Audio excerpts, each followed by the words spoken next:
kolikátýho dneska je? 28. Jo. Benzína, pátek 28. Pokus o doplňování zboží.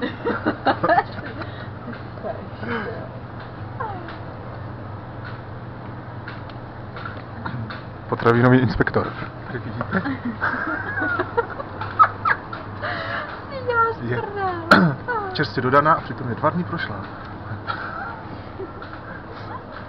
Bože můj. Viděl snad někdo čaj s citronem?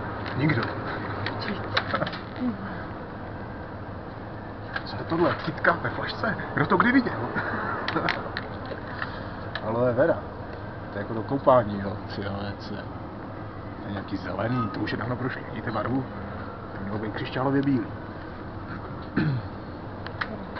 Broskve, ne broskvě. Dvakrát.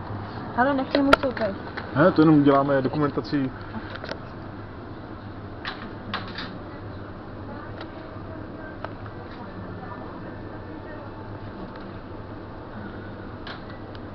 Tam nebyl.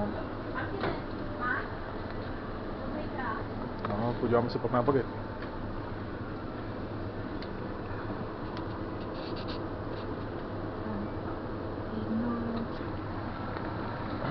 Teď se jí mouchá ve flašce.